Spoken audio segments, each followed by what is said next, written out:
first off, can you tell us a bit about Miles Plumlee and what he brings to the team? Yeah, look, he's 6'11". That's the first thing you notice. He's very, very athletic. He's got a great touch around the rim and is a shot blocker. So it's probably something that we've really needed.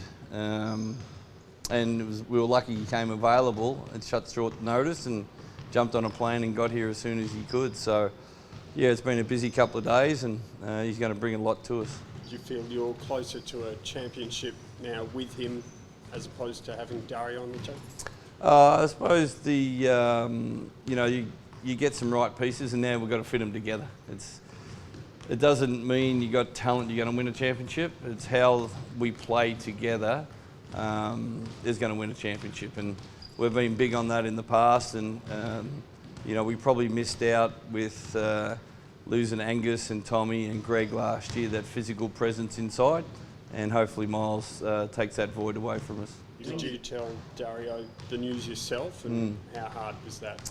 It's not a good part of coaching that I like at all, but I spoke to Dario this morning and told him straight up and shook his hand and wished him all the best and thanked him for what he did. And he always played as hard as he possibly could. There's certainly no mark on him. He did his role and did the best he could, and we just had a great chance to get an NBA vet that just came available on short notice, and we decided to make that move.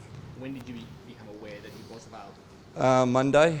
Probably after the Sunday game against Brisbane, that we were, really thinking about stuff, and we found out that he was available from China. He just got released from his Chinese team, and we spoke to him Monday morning, and he jumped on a plane that afternoon.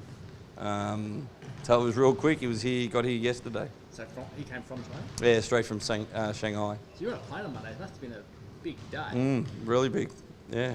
So before you got on the plane, you were calling, then you got to do stuff that night? Oh, there's a lot of stuff that you got to go through, obviously, and we can't do that without the support of Jack and the board, and to make the move. And Jack's backed the vision that we want and the changes we wanted to do.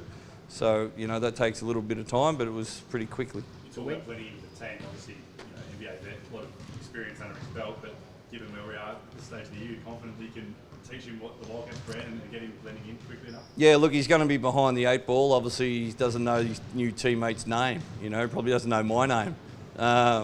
So it's going to be fast tracked, and we had a light run around this morning just to clear some cobwebs, and he's going to take a little bit to be in full gallop. But we'll play minimum minutes this week, and then we'll just build that gradually, and we've got a good stint at home that we can get some good training underneath his belt. What does he bring that Dario doesn't? What's the asset, I guess, Oh, look, he can play above the rim. He's a shot blocker, play above the rim and give us a really good post target. So it's exciting stuff, and when you've got some athletic ability out there that can do that, the guys, all of a sudden throwing alley-oop passes. It's the reality that you're going to come up against Bogan and Long, one of the two probably during the finals. They're a lot taller than Dario, so you needed the height to match the opposition that you were going to come up against to win the title. Yeah, well, look, we've had a pretty good record against Sydney and Melbourne without that, so it was more so of our defence. I thought we needed to be a little bit more intimidating, have someone that can block shots and create points from the defensive end. So that was more my concern than who we were going to match up with later on. That's out of my hands. He has to play all games to qualify for finals. Like the risk versus reward thing must be massive in your head. What if he lands the wrong way in one game and misses the game? So how do you come to terms with that in your own head at this point of the season? Yeah, well, we just got to play that as it is. You don't ever sign someone think they're going to get injured. So we know professional sports sometimes that happens, but look, he'll suit. He has to play every game. If he came available next week, it wouldn't have been too late for us. So the timing for us was spot on. So we made the move, and he'll certainly suit up for the 7 games. Even if he gets injured, he'll suit up, and hopefully we'll get him good for the finals. So do you believe in fate? You got Bryce Cotton just happened to become available at the right time. Yeah. These blokes just happened to become available at the right time. Yeah, you got to have timing. Without a question, you got to have timing, and we didn't want to, just make a move for anything's sake. We have to get a player that's going to add to us and hopefully put us in the direction to win a championship. You must have been looking or thinking about it for a bit of time so the knowledge that was there. When did it become apparent that you might need to make a change? Yeah, well, look, you're always looking to improve. So, we're not a great defensive rebounding team. We're a great offensive rebounding, and that's a concern. Something that we haven't been able to fix. And last weekend there was 52 points by Adelaide, 50 points by Brisbane in the paint. And when they score on that much points in the paint, you've got some issues. So we thought this would be a good move for us. With just one training session under his belt, is Friday night's game just a box ticking exercise for him? Oh yeah, look, to get a couple of minutes out of him, so I'm not expecting anything. I just want him to go out there and have fun and enjoy playing with some guys that are unselfish on the floor and passing the ball and have each other's back. And if he does that, he'll fit pretty much well into our culture. Was Perth a hard sell for Miles? No, not at all. It was really good. So as soon as he agreed, he said, "Okay, I'm on the next plane." So it was good. Coming from China, you can see the blue sky here, and in China you don't see the sky that often. Has he been to Australia before? Has he got any No. here at all? Or? Yeah, he's got a personal. Well, I won't go into that, but he's got. He knows a lot of Australians. He played with Delhi. Delhi sent him a text today, so he's pretty happy about that. And he's very much aware of the Australian culture. Do you mean Catherine, his girlfriend? I don't know. I haven't gone in. Yeah, Australian. Yeah, But yeah. that's not me to get into his personal life. No, I haven't even asked him about I was it. just checking if that's what you meant when you said personal connections. Trev, was there a falling out with Dario, between you and Dario, perhaps over his role here at the team, which had diminished? Yeah, no falling out whatsoever. Dario was the ultimate professional. We had some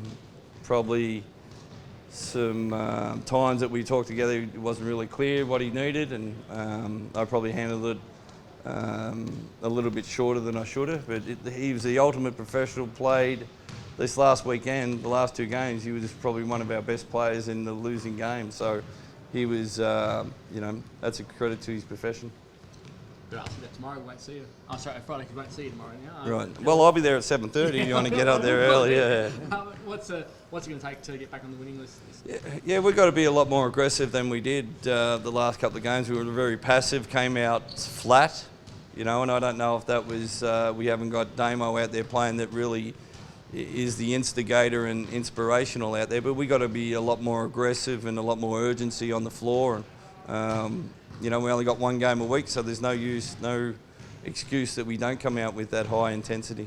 So is it a team effort that needs to lead the Damien Martin sort of role, or do you challenge someone and say, can you step up for us? Oh, no one's going to replace Damo. It's collective effort, It's if you give that collective effort and we step off the court and we lose, well, so be it. But I thought we were outworked against Brisbane last week, which is a disappointment. We've got to fix that up. What do you made of Illawarra despite massive injury problems that they've had? Yeah, totally different team than we played in October. So, no ball. They're playing with Sunday we're quite familiar with, and Greeter and Blanchfield had a great game the other game before. So they're playing young and they're free and they're getting out and having a real crack at it. So, Flinny's doing a great job coaching there. When you play a team that can't play finals and they're just playing for the pride, really, what does that do to? Do you sense that sort of team plays with more freedom and just fun? Oh, we don't really worry about what the other teams do. We just got to worry about ourselves. When other teams are going to win, they play against each other. So we're more so worried about ourselves and make sure we're playing at a high level and holding each other accountable on the court. And we walk off the court, win or lose, if we give that effort. Sort of latest on Damo's injury. Yeah, still in a boot. So it'll be after 2 weeks we reevaluate it, see if he's good. The swelling's gone down, and if that's the go, we'll get him back on court and work him up. If not, he'll stay another week in the boot. So, look, we're not expecting him back until the end of January. And by the way, with Miles, is it purely here till the end of the season, or is there a chance for further beyond? Well, we'll try to keep him here as much as we can, but yeah, it's just he's just signed to the end of the contract this year, and I would assume that he would try and get back to the NBA, but if not, we certainly love to have him here.